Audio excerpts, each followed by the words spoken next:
Hi all, welcome to Competitive Cracker. ഞാൻ ഹരികൃഷ്ണൻ. അപ്പോൾ നമ്മൾ കുറച്ച് ദിവസങ്ങളായിട്ട് നെറ്റിന്റെ ജനറൽ പേപ്പറിലെ കുറച്ച് അൺഫെമിലിയർ ആയിട്ടുള്ള ഒരു ടേംസ് ആണ് നമ്മൾ നോക്കി പോകുന്നത്. അപ്പം ആ സീരീസ് നമ്മൾ ഇന്നും തുടരുവാണ്. ഇന്നും കുറച്ച് അൺഫെമിലിയർ ആയിട്ടുള്ള ടേംസ് ആണ് ഞാൻ നിങ്ങളെ ഇന്ന് പരിചയപ്പെടുത്താൻ പോകുന്നത്. നെറ്റ് ജനറൽ പേപ്പറിൽ കുറച്ച് ഫോക്കസ് കൊടുത്തിട്ടുള്ളവരാണെങ്കിൽ ഈ ടേംസ് കേൾക്കാൻ സാധ്യതയുണ്ട്, അല്ലാത്തവരാണെങ്കിൽ ഒരുപക്ഷെ ചിലപ്പോൾ ഇത് കേട്ടിട്ടുണ്ടാവില്ല. എന്താണ് ആ ടേംസ് എന്ന് നമുക്കൊന്ന് പരിചയപ്പെടാം. 2 ക്വസ്റ്റ്യൻസിലൂടെയാണ് നമ്മൾ ആ ടേംസ് എന്തൊക്കെയാണെന്ന് പരിചയപ്പെടാൻ പോകുന്നത്. So let's start. ഇതാണ് ആദ്യത്തെ question. In non verbal communication chronemics refers to what? A 1 time, 2 place, 3 space or 4 person. ഏതായിരിക്കും? ക്രോണമിക്സ് എന്ന വാക്ക് എന്തിനാണ് റെഫർ ചെയ്യുന്നത്? ടൈമിനെയാണോ, പ്ലേസിനെയാണോ, സ്പേസിനെയാണോ, പേഴ്സണെയാണോ? ഇതിന് മുന്നേ ഇത് കേട്ടിട്ടുള്ളവർ ഒന്ന് കമന്റ് സെക്ഷനിൽ ഒന്ന് പറയുക കേട്ടോ. ഓക്കെ, നമുക്ക് എന്തായാലും ആൻസർ പോവാം. The answer is time. ടൈമിനെയാണ് എന്ത് ചെയ്യുന്നത്? ക്രോണമിക്സ് എന്ന് പറഞ്ഞ വാക്കുകൊണ്ട് റെഫർ ചെയ്യുന്നത്. Chronemics is based on time. അപ്പോൾ നമുക്ക് ക്രോണമിക്സ് എന്നത് കുറച്ചും കൂടെ ഡീറ്റെയിൽഡ് ആയിട്ട് നമുക്ക് ഒന്ന് നോക്കാം. Chronemics is the study of how time is used and perceived in communication. ഈ ഒരു ലൈൻ കുറച്ച് ഇമ്പോർട്ടൻ്റ് ആയിട്ടുള്ള ടേം ആണ്, കുറച്ച് ഇമ്പോർട്ടൻ്റ് ആയിട്ടുള്ള ലൈൻസ് ആണ്. ഓക്കെ, അപ്പോൾ സ്റ്റേറ്റ്മെന്റ് ബേസ്ഡ് ക്വസ്റ്റ്യൻ ഒക്കെ ആണെങ്കിൽ നിങ്ങൾ ഈ ലൈൻസ് ഒന്ന് ശ്രദ്ധിച്ചു വെക്കുന്നത് നല്ലതാണ്. അപ്പോൾ എന്താണ് ക്രോണമിക്സ്? അതിന്റെ മീനിങ് ആണ് ഇവിടെ പറയുന്നത്. Chronemics is the study of how time is used and perceived in communication. Time എങ്ങനെയാണ് യൂസ് ചെയ്യുന്നത്, അല്ലെങ്കിൽ ടൈം എങ്ങനെയാണ് ആൾക്കാർ പെർസീവ് ചെയ്യുന്നത്, കമ്മ്യൂണിക്കേഷൻ രീതി നോക്കാൻ എങ്ങനെയാണ് ടൈം നമ്മൾ യൂസ് ചെയ്യുന്നത് അല്ലെങ്കിൽ പെർസീവ് ചെയ്യുന്നത്, അതിനെയാണ് ക്രോണമിക്സ് എന്ന വാക്കുകൊണ്ട് മീൻ ചെയ്യുന്നത്. ഓക്കെ, അതിന്റെ സിമ്പിൾ ഡെഫിനേഷൻ എന്ന് പറയുന്നത് chronemics is communication through the use of time.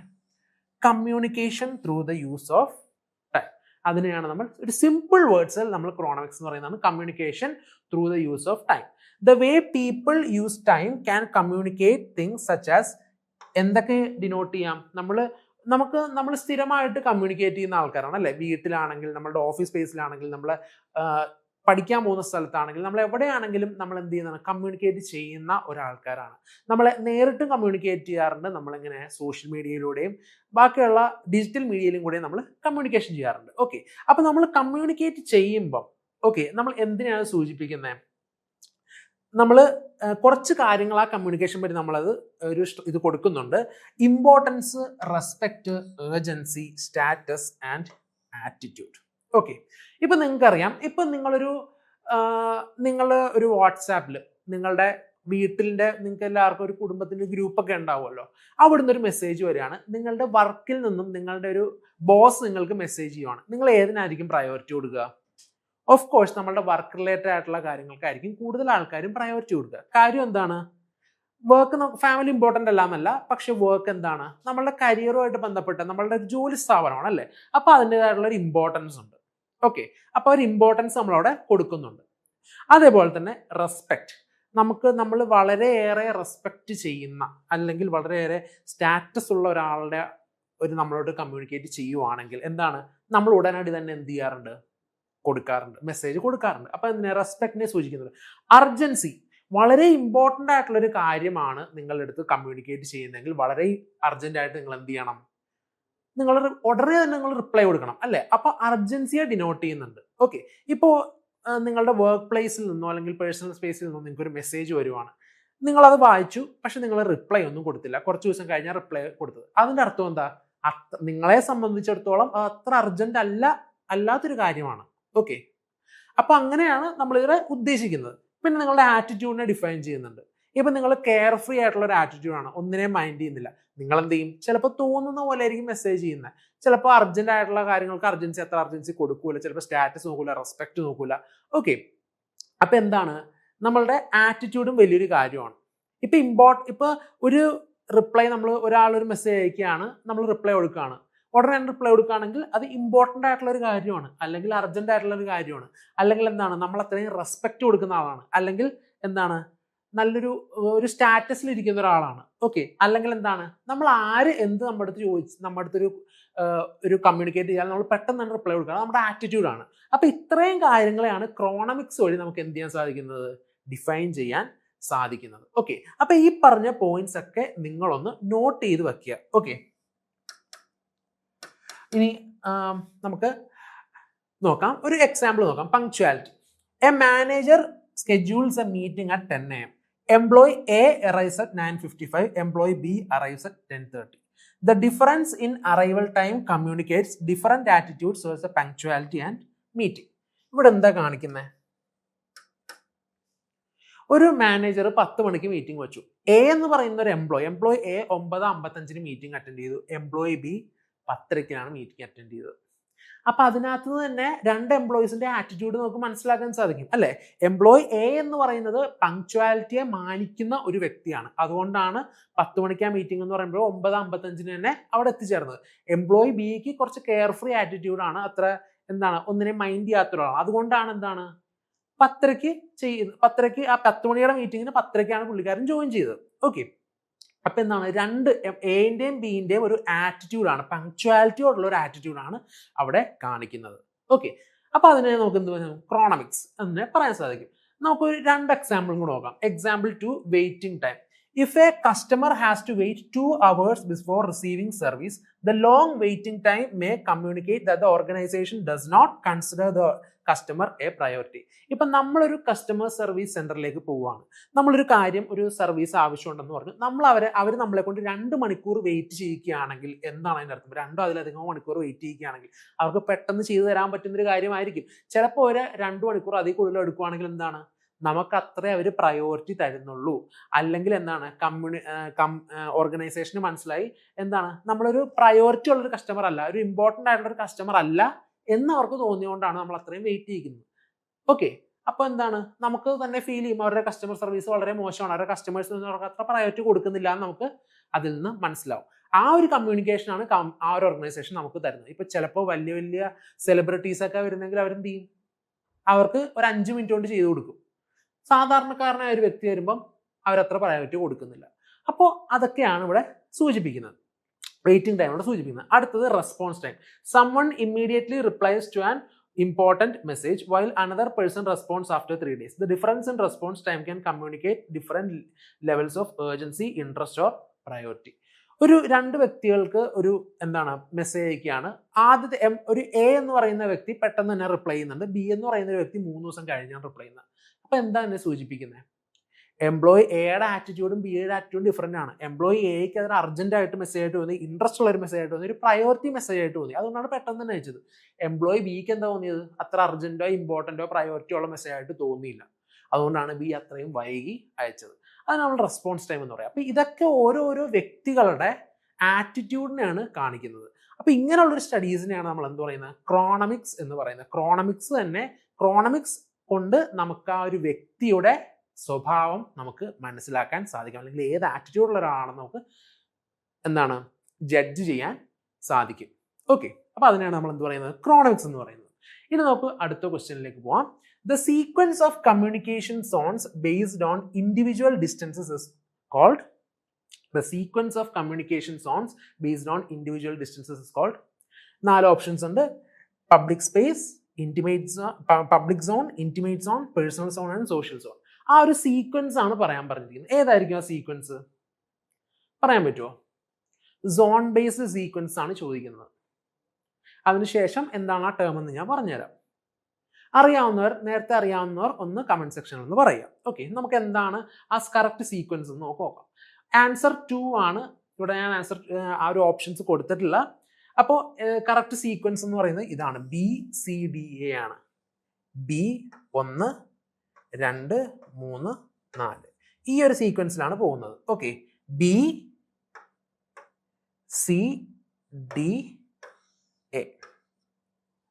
ആദ്യം ഇന്റിമേറ്റ് സോൺ, പിന്നെ പേഴ്സണൽ സോൺ, പിന്നെ സോഷ്യൽ സോൺ, പിന്നെയാണ് പബ്ലിക് സോൺ വരുന്നത്. ഇതെന്തിനാണ് പഠിക്കുന്നത് നമുക്ക് നോക്കാം. ഓക്കെ, അപ്പോൾ അതിനു മുമ്പ് നമ്മളുടെ കോമ്പറ്റേറ്റീവ് ക്രാക്കറിന്റെ ഫ്രീഡം ഓഫർ കഴിഞ്ഞ 8-ാം തീയതി മുതൽ സ്റ്റാർട്ട് ചെയ്തിരിക്കുകയാണ്. അപ്പോൾ വിവിധ കോഴ്സുകൾക്കായി നമ്മൾ 58% വരെ നമ്മളുടെ കോഴ്സ് ഫീൽ ഡിസ്കൗണ്ട് വന്നിട്ടുണ്ട്. ഓക്കെ, അപ്പോൾ ജോയിൻ ചെയ്യാത്തവർ എത്രയും വേഗം നമ്മളുടെ ഫ്രീഡം ഓഫർ വഴി നമ്മളുടെ UGCയുടെ നെറ്റ് കോഴ്സ് അവൈൽ ആക്കുക. അപ്പോൾ എന്താണ് അതൊരു പ്രയോറിറ്റി ആയിട്ട് തന്നെ നിങ്ങൾ കണക്കാക്കുക. കാര്യം നമ്മുടെ അടുത്ത എക്സാമിന് ഇനി കേവലം 4 മാസം കൂടെ ഉള്ളൂ. ഇത് നല്ലൊരു ഓപ്പർച്യൂണിറ്റി ആണ് നിങ്ങൾക്ക് ജോയിൻ ചെയ്യാൻ വേണ്ടിയിട്ട്. Okay, now let's get back to the question. അപ്പോൾ നമ്മൾ ഇത്രയും നേരം പറഞ്ഞത് പ്രോക്സെമിക്സിനെ പറ്റിയാണ്. പ്രോക്സെമിക്സ് നേരത്തെ നമ്മൾ ക്രോണമിക്സിനെ പറ്റിയാണ് പഠിച്ചതെങ്കിൽ ഇത്തവണ നമ്മൾ പഠിക്കുന്നതിനെ പറ്റിയാണ് proxemics. Okay, proxemics is the study of how physical space and interpersonal distance are used in communication. Communication physical സ്പേസും ഇന്റർപേഴ്സണൽ ഡിസ്റ്റൻസും എങ്ങനെയാണ് യൂസ് ചെയ്യേണ്ടത് അതിൻ്റെ ഒരു സ്റ്റഡിയാണ് നമ്മൾ എന്ത് പറയുന്നത് പ്രോക്സെമിക്സ് എന്ന് പറയുന്നത്. നമ്മൾ പ്രോക്സിമിറ്റി എന്ന് പറഞ്ഞില്ലേ, രണ്ടാൾക്കാർ തമ്മിലുള്ള പ്രോക്സിമിറ്റി, ആ ഒരു അകലം അല്ലെങ്കിൽ ഒരു ഡിസ്റ്റൻസ്, അതിനെയാണ് നമ്മൾ പ്രോക്സിമിറ്റി എന്ന് പറയുന്നത്. അപ്പോൾ അതിനായിട്ട് ബേസ് ചെയ്തിട്ടുള്ള ഒരു ടേമാണ് പ്രോക്സെമിക്സ്. എങ്ങനെയാണ് വ്യക്തികൾ തമ്മിലുള്ള ഫിസിക്കൽ സ്പേസും ഇന്റർപേഴ്സണൽ ഡിസ്റ്റൻസും കമ്മ്യൂണിക്കേഷന് വേണ്ടി യൂസ് ചെയ്യുന്നത്, അതിനെയാണ് നമ്മൾ എന്ത് പറയുന്നത് പ്രോക്സെമിക്സ് എന്ന് പറയുന്നത്. അതിൻ്റെ ഒരു സിമ്പിൾ ഡെഫിനേഷൻ നോക്കുകയാണെങ്കിൽ proxemics communication through the use of space and distance. സ്പേസും ഡിസ്റ്റൻസും വഴി നമ്മൾ കമ്മ്യൂണിക്കേറ്റ് ചെയ്യുവാണെങ്കിൽ അതിനെയാണ് നമ്മൾ എന്ത് പറയുന്നത് പ്രോക്സെമിക്സ് എന്ന് പറയുന്നത്. സ്പേസും ഡിസ്റ്റൻസും വഴി നമ്മൾ കമ്മ്യൂണിക്കേറ്റ് ചെയ്യുകയാണെങ്കിൽ അതിനാണ് നമ്മൾ എന്ത് പറയുന്നത് പ്രോക്സെമിക്സ് എന്ന് പറയുന്നത്. Okay, the distance we maintain from another person, മറ്റൊരു വ്യക്തിയായിട്ട് നമ്മൾ മെയിൻറ്റെയിൻ ചെയ്യുന്ന ഒരു distance can communicate what intimacy, authority, formality, comfort and discomfort. Intimacy, നമ്മളുടെ കുടുംബത്തിലുള്ള ഒരാൾ, അല്ലെങ്കിൽ നമ്മൾ ഭയങ്കരമായിട്ട് സ്നേഹിക്കുന്ന ഒരാളാണ്, നമ്മുടെ കുടുംബത്തിലുള്ള ഒരാളാണെങ്കിൽ നമ്മൾ എന്താണ് വളരെ അടുത്തായിരിക്കും പരസ്പരം നിൽക്കുക അല്ലേ. നമ്മളുടെ ഒരുപക്ഷെ നമ്മളുടെ മാതാപിതാക്കളായിരിക്കാം, സഹോദരങ്ങളായിരിക്കാം, നമ്മളുടെ സ്പൗസ് ആയിരിക്കാം, അല്ലെങ്കിൽ നമ്മുടെ ക്ലോസ് ആയിട്ടുള്ള ഫ്രണ്ട്സ് ആയിരിക്കാം. ഓക്കെ, നമുക്ക് ഇഷ്ടമുള്ള ഒരാളുടെ അടുത്ത് നിൽക്കുമ്പോൾ നമ്മൾ അടുത്താണ് നിൽക്കുന്നത് അല്ലേ. അപ്പോൾ അടുത്താണ് നിൽക്കുന്നതെങ്കിൽ നമുക്കത് ഇൻറ്റിമസിയെ സൂചിപ്പിക്കാൻ സാധിക്കും. അതോറിറ്റി, ഒരു കുറച്ച് നമ്മൾ സ്പേസ് വിടുകയാണ്. അതോറിറ്റി എന്ന് പറഞ്ഞാൽ ഇപ്പം എൻ്റെ ബോസ് ആണെന്ന് വിചാരിക്കുക, ഒരു ചെറിയൊരു അകലം പാലിച്ചിട്ടായിരിക്കും നമ്മൾ സംസാരിക്കുന്നത്. ഓക്കെ, അതൊരു റെസ്പെക്റ്റിൻ്റെ അടിസ്ഥാനത്തിലാണ്. അതേപോലെ തന്നെയാണ് ഫോർമാലിറ്റി. ഓക്കെ, നമ്മൾ ഫോർമൽ ആയിട്ടുള്ള ഒരു മീറ്റിങ്ങിന് പോവുകയാണ്. ഓക്കെ, ഫ്രണ്ട്സ് ഇപ്പോൾ നമ്മുടെ കൊളീഗ്സുമായിട്ട് തന്നെ ഒരു ഫോർമൽ ആയിട്ടുള്ള ഒരു മീറ്റിങ്ങിനാണ് പോകുന്നതെങ്കിൽ ഫോർമൽ മീറ്റിംഗ് ആണ്, ഇച്ചിരി അകലം പാലിച്ചു വേണം ഇരിക്കാനായിട്ട്. ഓക്കെ, ഒരു ഇൻഫോർമൽ മീറ്റിംഗ് ആണെങ്കിൽ, അല്ലെങ്കിൽ ചായ കുടിക്കാനൊക്കെ പോവുകയാണെങ്കിൽ ചിലപ്പോൾ എന്താണ് തോളത്തായിട്ടൊക്കെ ഇരിക്കും. ഓക്കെ, അപ്പോൾ ഒരു ഫോർമൽ എന്താണ്, കുറച്ച് ഫോർമൽ മീറ്റിംഗ്സ് ആണെങ്കിൽ എന്താണ് നമ്മൾ ചെറിയൊരു ഡിസ്റ്റൻസ് ഇട്ടാണ്ടിരിക്കുക. ഫോർമാലിറ്റിയെ സൂചിക്കുന്നത് കംഫർട്ട് ആൻഡ് ഡിസ്കംഫർട്ട്. നമുക്ക് കംഫർട്ടബിൾ ആയിട്ടുള്ള ഒരാളാണെങ്കിൽ നമ്മൾ കുറച്ചും കൂടെ ആ ഒരു ഡിസ്റ്റൻസ് എന്താണ് കുറച്ചിട്ടായിരിക്കും സംസാരിക്കുക, കുറച്ച് അടുത്ത് നിന്നിട്ടായിരിക്കും നമുക്ക് കംഫർട്ടബിൾ ആയിട്ടുള്ള ആളോട് സംസാരിക്കുക. ഡിസ്കംഫർട്ടും, ഒരാൾ നമ്മൾ ഒരു അൺകംഫർട്ടബിൾ ആയിട്ടുള്ള ഒരാളോട് അല്ലെങ്കിൽ ഡിസ്കംഫർട്ട് തോന്നുന്ന ഒരാളോടാണ് നമ്മൾ സംസാരിക്കുന്നതെങ്കിൽ എന്താണ് നമ്മൾ അത്യാവശ്യം കുറച്ച് ഡിസ്റ്റൻസ് ഒക്കെ കീപ്പ് ചെയ്യും. അപ്പോൾ ആ ഡിസ്റ്റൻസിൽ നിന്ന് തന്നെ നമുക്ക് എന്ത് മനസ്സിലാക്കാം, അവർ തമ്മിൽ കുറച്ച് ഡിസ്കംഫർട്ട് ഉണ്ട് എന്ന് നമുക്ക് മനസ്സിലാക്കാം. സോ ദാറ്റ് ഡിസ്കംഫർട്ട് ആണ് അവിടെ കമ്മ്യൂണിക്കേറ്റ് ചെയ്യപ്പെടുന്നത്. എങ്ങനെ പ്രോക്സിമിക്സിൽ കൂടെ ആ ഒരു ഡിസ്കംഫർട്ട് അല്ലെങ്കിൽ ആ ഒരു കംഫർട്ട് ആണ് അവിടെ കമ്മ്യൂണിക്കേറ്റ് ചെയ്യുന്നത്. അത് മാത്രമല്ല, ഇൻറ്റിമസി ചെയ്യുന്നുണ്ട്, അതോറിറ്റി ചെയ്യുന്നുണ്ട്, ഫോർമാലിറ്റി ചെയ്യുന്നുണ്ട്. ഓക്കെ, അപ്പോൾ നമ്മുടെ കുടുംബത്തിൽ ആരെങ്കിലുമായിട്ട് നമ്മൾ സംസാരിക്കുന്നെങ്കിൽ പുറത്തൊരാൾക്ക് മനസ്സിലാവും വളരെ ക്ലോസ് ആയിട്ടുള്ള ആളാണ്, ആ പ്രോക്സിമിറ്റി അല്ലെങ്കിൽ ആ പ്രോക്സിമിക്സ് വഴി കമ്മ്യൂണിക്കേറ്റ് ചെയ്യുന്നൊരു കാര്യമാണ്. പുറത്തൊരാൾക്ക് മനസ്സിലാവും എന്താണ് വളരെ ക്ലോസ് ആയിട്ടുള്ള ഒരാളായിരിക്കും, അതുകൊണ്ടായിരിക്കും എത്ര അടുത്ത് നിന്ന് സംസാരിക്കുന്നത്. ഓക്കെ, അപ്പോൾ അവിടെയും കമ്മ്യൂണിക്കേഷൻ അത് യൂസ് ചെയ്യുന്നുണ്ട്. ഓക്കെ, അതിൻ്റെ ഒരു എക്സാമ്പിൾസ് ആണ് ഇവിടെ നമ്മൾ ഇനി നോക്കാൻ പോകുന്നത്. Okay, example 1, friends. Two close friends may stand very close while talking because they are comfortable with each other's personal space. ഒരു ക്ലോസ് ഫ്രണ്ട്സ് ആണെങ്കിൽ എന്താണ്, അവർ വളരെ അടുത്ത് നിന്നാണ് സംസാരിക്കുന്നത്. കാര്യം എന്താണ്, അവരുടെ പേഴ്സണൽ സ്പേസുമായിട്ട് അവർ വളരെ കംഫർട്ടബിൾ ആയതുകൊണ്ട് തന്നെ. അടുത്തത് example 2, formal meeting. During a job interview the interviewer and the candidate normally maintain a greater distance than two close friends would. ഒരു ഇന്റർവ്യൂ അറ്റ്മോസ്ഫിയർ ആണെങ്കിലോ, ഒരു ഇന്റർവ്യൂ അറ്റ്മോസ്ഫിയർ ആണെങ്കിൽ അതൊരു ഫോർമൽ മീറ്റിംഗ് ആണല്ലേ. അപ്പോൾ ഒരു ഇന്റർവ്യൂവറും ഇന്റർവ്യൂയും തമ്മിൽ ഒരു നല്ലൊരു ഗ്യാപ്പ് അവിടെ ഉണ്ടാവും. കാര്യം എന്താണ്, ഇറ്റ്സ് എ ഫോർമൽ മീറ്റിംഗ്. രണ്ട് ഫ്രണ്ട്സ് ഇരിക്കുന്നത് പോലെ അവർക്ക് അവിടെ ഇരിക്കാൻ പറ്റില്ല. കാര്യം എന്താണ്, ഇറ്റ്സ് എ ഫോർമൽ മീറ്റിംഗ്, അതൊരു ഇന്റർവ്യൂ ആണ്. ഓക്കെ, അടുത്തത് എക്സാമ്പിൾ 3, എലിവേറ്റർ. ലിഫ്റ്റിലൊക്കെ, ഇപ്പോൾ ലിഫ്റ്റിൽ എന്താണ് സ്ട്രേഞ്ചേഴ്സ് ഒക്കെ ആയിട്ട്, ഇപ്പോൾ നമ്മളൊരു ഫ്ലാറ്റിൽ, നമ്മളൊരു ഓഫീസ് ബിൽഡിംഗ്, വലിയൊരു ഓഫീസ് ബിൽഡിങ്ങിലൊക്കെ ആണെങ്കിൽ എന്താണ്, ഒരു ലിഫ്റ്റിൽ എന്തായിരിക്കും, സ്ട്രേഞ്ചേഴ്സ് ആണെങ്കിൽ അത്യാവശ്യം അകലെ നിന്നായിട്ടായിരിക്കും സംസാരിക്കുന്നത്. ഇപ്പം നിങ്ങൾ ഏതെങ്കിലും ഒരു സ്ഥലത്ത് ഒരു ഷോപ്പിംഗ് മാളിൽ എവിടെയെങ്കിലും പോവുകയാണെങ്കിൽ നിങ്ങൾ ഒരാളുടെ കൂടെ ലിഫ്റ്റിൽ കയറുകയാണ്, നിങ്ങൾ പരിചയമില്ലാത്ത ഒരാളാണെങ്കിൽ എന്താണ്, ലിഫ്റ്റിൻ്റെ ഒരാൾ അങ്ങേയറ്റവും ഒരാൾ ഇങ്ങേയറ്റവും ആയിരിക്കും നിൽക്കുക, ഒരിക്കലും അടുത്ത് നിൽക്കില്ല. കാര്യം എന്താണ്, അവർ സ്ട്രേഞ്ചേഴ്സ് ആണ്. ഓക്കെ, അപ്പം നമുക്ക് അതറിയാൻ സാധിക്കും. People usually maintain some physical distance from strangers in elevator. If someone stands extremely close, the other person may feel uncomfortable. ഇപ്പം നമുക്ക് പരിചയമില്ലാത്തൊരു വ്യക്തി ലിഫ്റ്റിൽ നമ്മുടെ അടുത്ത് വളരെ ചേർന്ന് നിൽക്കുകയാണെങ്കിൽ നമുക്ക് എന്താണ്, ഒരു ഡിസ്കംഫേർട്ട് അവിടെ തോന്നും. ഓക്കെ, അപ്പോൾ സ്ട്രേഞ്ചേഴ്സ് ആയതുകൊണ്ട് കുറച്ച് ഡിസ്റ്റൻസ് ഇട്ടായിരിക്കും അവർ നിൽക്കുക. ഓക്കെ, അപ്പോൾ ഇതാണ് നമ്മളിന്ന് പഠിച്ച രണ്ട് ടേംസ്, ക്രോണമിക്സും പ്രോക്സിമിക്സും. അപ്പം നിങ്ങൾക്കിത് മനസ്സിലായി എന്ന് ഞാൻ വിചാരിക്കുന്നു. കുറച്ച് ഇമ്പോർട്ടൻ്റ് കമ്മ്യൂണിക്കേഷൻ, അതായത് പേപ്പർ 1 കമ്മ്യൂണിക്കേഷൻ വരുന്ന കുറച്ച് ഇമ്പോർട്ടൻ്റ് ആയിട്ടുള്ള 2 ടോപ്പിക്കാണ് ക്രോണമിക്സും പ്രോക്സിമിക്സും. ഇതിനു മുമ്പുള്ള നെറ്റ് പേപ്പർ 1 ചോദിച്ചിട്ടുള്ള ക്വസ്റ്റ്യൻസ് ആണ്. അപ്പോൾ എന്തായാലും നിങ്ങളത് പഠിക്കുക. ഓക്കെ, അപ്പോൾ നിങ്ങൾക്കറിയാം നമ്മളുടെ ഇനി അടുത്ത JRF ഞാൻ നേരത്തെ പറഞ്ഞ കാര്യമാണ്. നമുക്കിനി കേവലം ഒരു 4 മാസം, ഒരു 120 ദിവസവും കൂടെ ഉള്ളൂ. ഓക്കെ, അപ്പോൾ നമ്മളുടെ CEC-യുടെ ഫ്രീഡം സെയിലും നമ്മൾ കഴിഞ്ഞ 8-ാം തീയതി തൊട്ട് സ്റ്റാർട്ട് ചെയ്തിരിക്കുകയാണ്. ജോയിൻ ചെയ്യാത്തവർ എത്രയും വേഗം ജോയിൻ ചെയ്യുക. നമ്മളുടെ കൂടെ അസോസിയേറ്റ് ചെയ്തിരിക്കുന്നത് വളരെ നല്ല PhD ഹോൾഡേഴ്സും JRF ഹോൾഡേഴ്സുമായിട്ടുള്ള ഫാക്കൽറ്റീസും മെൻറ്റേഴ്സും ആണ്. ഓക്കെ, അപ്പം നമ്മളുടെ സവിശേഷത എന്ന് പറയുന്നത് നമ്മൾ PYQ ക്ലാസ് കൊടുക്കുന്നുണ്ട്, റെക്കോർഡ് ക്ലാസ് കൊടുക്കുന്നുണ്ട്, ലൈവ് സെഷൻസ് കൊടുക്കുന്നുണ്ട്, എക്സ്ക്ലൂസീവ് മെൻറ്റർഷിപ്പ് കൊടുക്കുന്നുണ്ട്. ഓക്കെ, ഇതൊക്കെ CEC-യുടെ വളരെ മികച്ച സവിശേഷതകളാണ്. അപ്പോൾ ഇതെല്ലാം നിങ്ങൾ യൂട്ടിലൈസ് ചെയ്യുക. ജോയിൻ ചെയ്യാത്തവർ എത്രയും വേഗം നമ്മളുടെ ഫ്രീഡം ഓഫറിലൂടെ ജോയിൻ ചെയ്യുക. ഇത് വളരെ മികച്ച ഒരു അവസരമാണ്. നമ്മളുടെ ഫാക്കൽറ്റീസിനോട് CEC-യിലൂടെ നിങ്ങൾ തീർച്ചയായിട്ടും നിങ്ങൾക്ക് അടുത്ത ഡിസംബർ സൈക്കിളിൽ JRF എന്ന് പറയുന്ന നിങ്ങളുടെ ഒരു ഡ്രീം തീർച്ചയായിട്ടും നിങ്ങൾക്ക് CEC-യിലൂടെ നേടിയെടുക്കാൻ സാധിക്കും. So thank you.